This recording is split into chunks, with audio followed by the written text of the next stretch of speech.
So sa unang pagkakataon mga sangkay, umeksena na po ang military ng Amerika sa digmaan ng Israel sa pagitan po ng Hamas. Ano nga ba ang nangyari? Ito po ang ating pag-uusapan ngayon.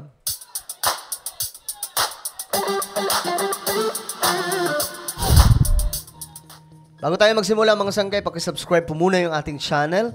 Sa baba ng video na to, pakicheck nyo na lamang mga sangkay, mayroon po dyang subscribe button. Pindutin nyo lamang po yan, tapos i-click nyo yung bell at i-click nyo po yung all. Ulitin ko, click the subscribe, down below click the bell and click all. At kung kayo ay nanonood sa Facebook, huwag nyo pong kalimutan na i-follow ang ating Facebook page. So ito na nga po mga sangkay, ito po yung update, no? Ang military forces ng Amerika mga sangkay ay bigla di umanong inatake ang kanilang base militar. Ngayon, naglabas po ng security alert ang US. Ano nga ba ang naganap mga sangkay? Ito po, mula sa TV5, sa local media natin. Labas ng worldwide security alert ang Amerika para sa kanilang mga mamamayan. Baka raw kasi mapag-initan ng mga Amerikano sa gitna ng giyera ng Israel at Hamas. Nasa frontline ng balitang yan, si Camille Samonte. 8 ang patay sa pagsabog sa Tulkarm, West Bank. Sa gantihan naman ng rocket ng Israel at Lebanon, 3 ang sugatan. Ang Amerika naman, sinabing inatake rin ng Syria at Iraq ang ilan nilang US military base. Ayun, mga sangkay. So dito nakasentro na inatake di umano yung base militar nila. While I'm not going to forecast any potential response to these attacks, I will say that we will take all necessary actions to defend US and coalition forces against any threat. Kasunod niyan, naglabas ng worldwide security alert ang US State Department para yan sa mga Amerikanong nasa labas ng kanilang bansa. Mag-ingat daw sa posibleng karahasan laban sa mga Amerikano kasunod ng posisyon nila sa sigalot ng Israel at Palestine. Suportado ng Amerika ang Israel. Katunayan, nagpadala na sila ng 2 Iron Dome missile defense system para yang shield na pinasasabog sa area ang mga missile para hindi na ito tumama sa lupa. Sa kabila niyan, nanindigan ng Amerika na prioridad nila ang kaligtasan ng mga sibilyan. Sa isang press conference, si Palestinian Ambassador to the Philippines, Saleh Mohammad, giniit din niyang kinokondena ng Palestine ang pagpatay sa mga sibilyang naiipit sa giyera ng Israel at Hamas. Our President Mahmoud Abbas said, we reject violence and reject the practices of killings of civilians or abusing them on both sides, not only on Israeli side, on our side too. Klaro po mga sangkay. Kinuhundinan niya itong mga, syempre, ang dami pong civilian. So, hindi lamang po sa side daw po nila, Palestine, kundi maging ang sa side din ng Israel. Because these killings contravene morals, religions, and international law.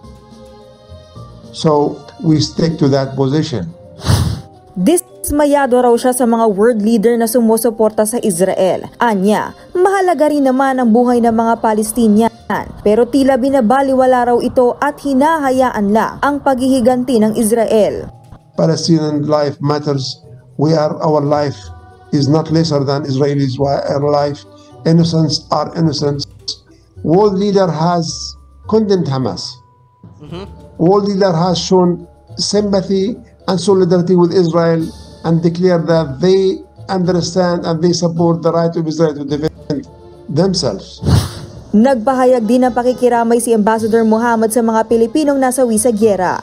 Nagbabalita mula sa So, mga sangkay, ang lumalala na po itong digmaan na to mga sangkay at desidido po talaga ang Israel na burahin na itong Hamas. Kasi marami na po ang nadadamay, including innocent or civilian Palestinian.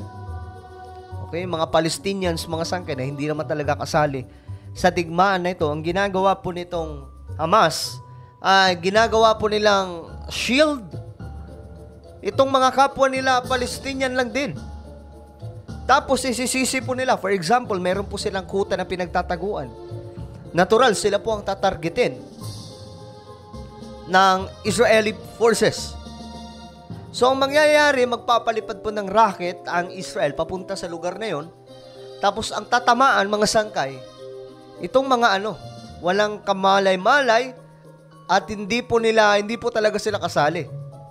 So, ang Hamas, habang tumatawas sa gilid, ang aatakihin mga sangkay sa propaganda, yung Israel. At ang kawawa po, yung mga civilian na hindi naman talaga kasali sa digmaan na ito mga sangkay. Ngayon, pati Amerika, naka-alerto na po kasi inatake po sila mga sangkay. Ngayon ito po. Well, these will go down, Judy, as the first American shots in the Israel-Hamas war. The U.S. firing several missiles at rockets and drones that appeared to be aimed at Israel. Okay, may mga may mga rocket at mga drone na papalapit na di umano doon sa Israel. Ngayon, nakita po ito, na-detect ng US military at yun, mga sangkay, na napabagsak po nila ito. Kasi ngayon sila, nasa karagatan po sila, no?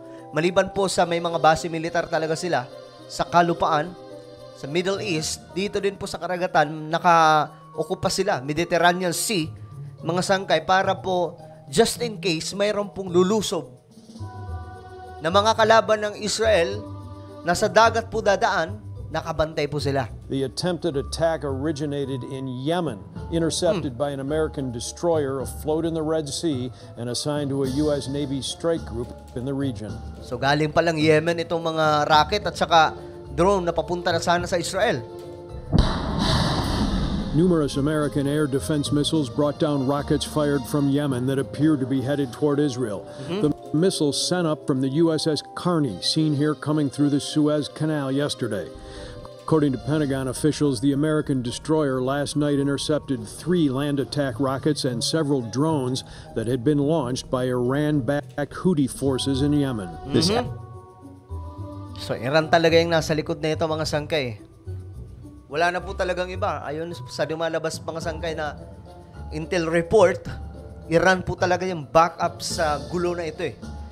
Kasi kagaya po ni Hitler, okay, ang gusto ng Iran na mangyari, na mabura, hindi lamang po ang State of Israel, ang bansa ng Israel, kundi maging yung Jewish, ang mission po nila, burahin sa mundo ang Jewish.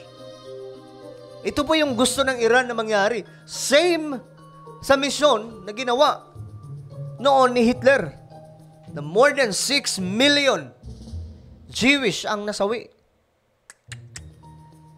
Dahil po sa Holocaust na yon. Ngayon mga sangkay, ito na naman po sumunod. Ito po ang tinatawag na Pearl Harbor attack na ginawa mga sangkay ng Hamas. Walang kamalay-malay ang Israel, no? Mismo yung kanilang mga intel ay hindi po nakabantay sa event na paparating na talagang bumulabog sa kanilang bansa. Action was a demonstration of the integrated air and missile defense architecture that we have built in the Middle East and that we are prepared to utilize whenever necessary to protect our partners and our interests in this important region.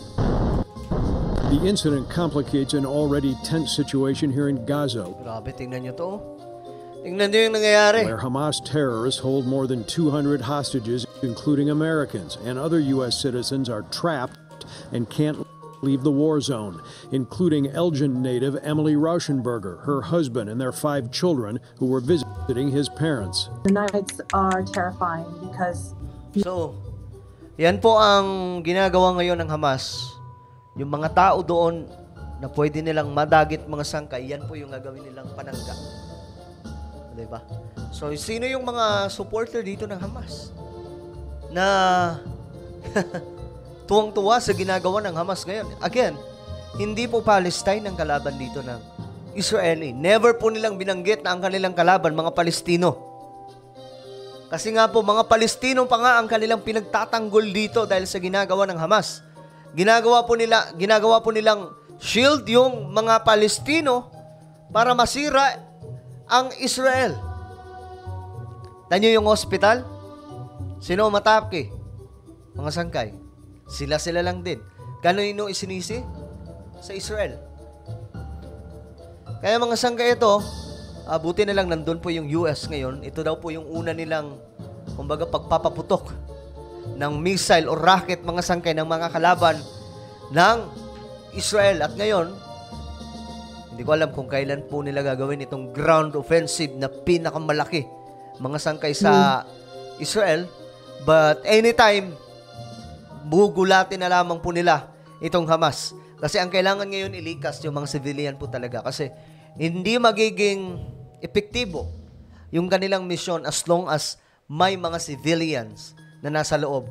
So, nakaraan, ang pagkakaalam po natin, nasa 600,000 na po na mga nasa Gaza ang nakaalikas. Papunta po sa border ng Egypt.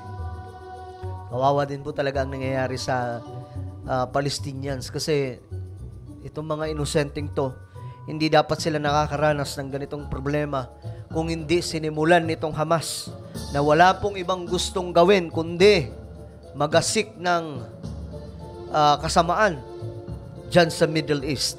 So ano po ang inyong komento tungkol po dito? Just comment down below. Now I invite you, please subscribe my YouTube channel, Sangkay Revelation.